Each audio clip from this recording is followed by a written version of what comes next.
Halo pemirsa GPR TV dari Sabang sampai Merauke, dari Miangas hingga Pulau Rote. Bertemu lagi bersama saya Bilki Sabila dalam program Kominfo Newsroom.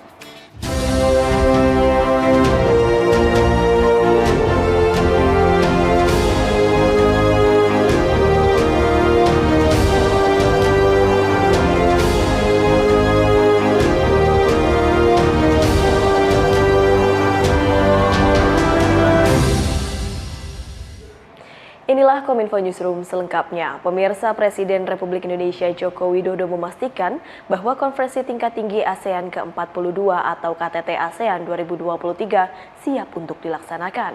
Presiden menilai penyelenggaraan KTT ASEAN di Labuan Bajo sekaligus untuk mempromosikan pariwisata tersebut ke dunia internasional, terutama untuk di daerah kawasan ASEAN.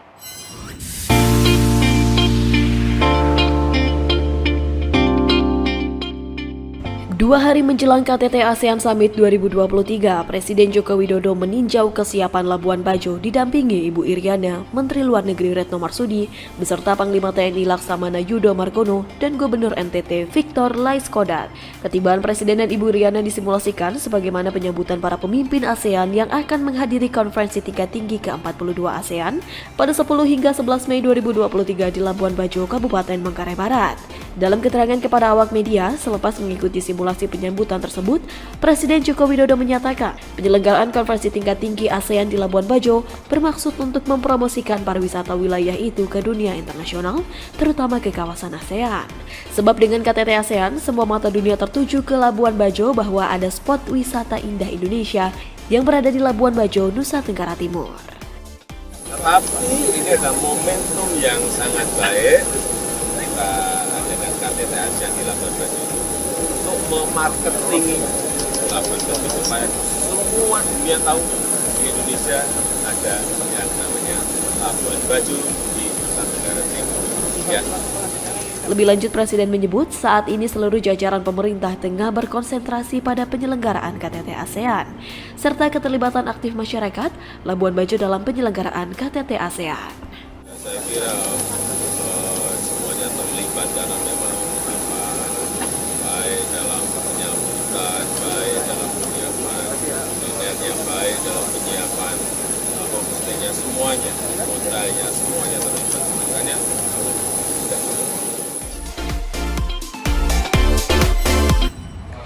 Menteri Luar Negeri Republik Indonesia Retno Marsudi menyampaikan bahwa Golomori akan menjadi lokasi pertemuan dari para duta besar ASEAN dan Senior Official Meeting atau SOM. Lokasi ini juga akan dijadikan tempat pertemuan youth dan pimpinan lokal. Ditemui di Hotel Bintang Flores Labuan Bajo pada Minggu 7 Mei 2023, Menteri Luar Negeri Republik Indonesia Retno Marsudi menjelaskan, sebelum gelaran acara konferensi tingkat tinggi ASEAN ke-42 pada 10 hingga 11 Mei, akan digelar beberapa pertemuan. Salah satunya pertemuan Komite Permanent Representative atau CPR atau Duta Besar ASEAN bersama dengan Senior Official Meeting atau SOM. Pertemuan ini akan digelar di Golomori, tepatnya di MICE pada 8 Mei 2023. Berjarak sekitar 45 menit dari Labuan Bajo, Golomori juga akan menjadi lokasi interaksi antara youth dengan para pemimpin-pemimpin lokal. Ada juga interaksi antara local leaders, pemimpin-pemimpin lokal dengan youth dan dengan beberapa pihak yang ada di ASEAN. Dan kegiatan di Golomori untuk CPR dan SOM sudah akan dimulai besok hari. Jadi ini sekarang kita persiapan dan besok hari sudah mulai bernegosiasi sampai nggak tahu, karena biasanya negosiasi kita nggak tahu sampai selesainya sampai kapan. Akses Jalan Labuan Bajo Golomori telah diresmikan oleh Presiden Joko Widodo pada bulan Maret lalu. Pemandangan indah yang dihiasi laut dan bukit diharapkan membuat Golomori menjadi wilayah pendorong pariwisata di Labuan Bajo yang dinobatkan sebagai destinasi super prioritas. Menteri Koordinator Pembangunan Manusia dan Kebudayaan Muhadjir Effendi memimpin sidang Dewan Menteri Pilar Sosial Budaya ASEAN ke-29 atau The 20th Asian Socio-Cultural Community Council Meeting di Nusa Dua Bali.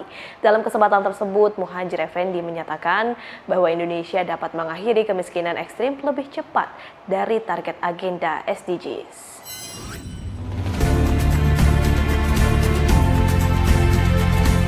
Pada keketuaan Indonesia di ASEAN tahun 2023, pemerintah Indonesia melalui Kementerian Koordinator Bidang Pembangunan Manusia dan Kebudayaan menjadi Ketua Asian Socio-Cultural Community Council atau Dewan Menteri Pilar Sosial Budaya ASEAN. Sidang Dewan Menteri Pilar Sosial Budaya ASEAN ke-29 diselenggarakan di Sofitel Nusa Dua Bali pada 7 Mei 2023 dengan mengangkat tema Addressing Gaps and Rethinking Pathway to Elevate Poverty in ASEAN. Asian Socio-Cultural Community Council Knowledge Forum merupakan forum bertukar pandangan dan pengalaman terkait kebijakan pengentasan kemiskinan di ASEAN yang memperhatikan aspek kesetaraan gender, disabilitas, dan inklusi sosial. Menko PMK Muhadjir menyatakan Indonesia dapat mengakhiri kemiskinan ekstrim lebih cepat dari target agenda Sustainable Development Goals atau SDGs. Lebih lanjut, sebagaimana instruksi Presiden nomor 4 tahun 2022 bahwa kemiskinan ekstrim merupakan persoalan multidimensi yang harus diselesaikan secara sinergi terpadu dengan mengerahkan seluruh sumber anggaran, baik APBN, APBD, APBDes, dan sumber lainnya serta pelibatan seluruh pihak pemerintah pusat, daerah, sivitas akademik, dan non-pemerintah. Presiden meminta tingkat kemiskinan ekstrem pada tahun 2024 berada di dalam posisi 0%, yaitu 6 tahun lebih cepat dari target agenda Sustainable Development Goals, yaitu tahun 2030. Sementara itu pemirsa, usai mengunjungi kapal perang Republik Indonesia di Labuan Bajo, Nusa Tenggara Timur, Menko Polhukam Mahfud MD memastikan pengamanan untuk konferensi tingkat tinggi ASEAN baik di semua lini.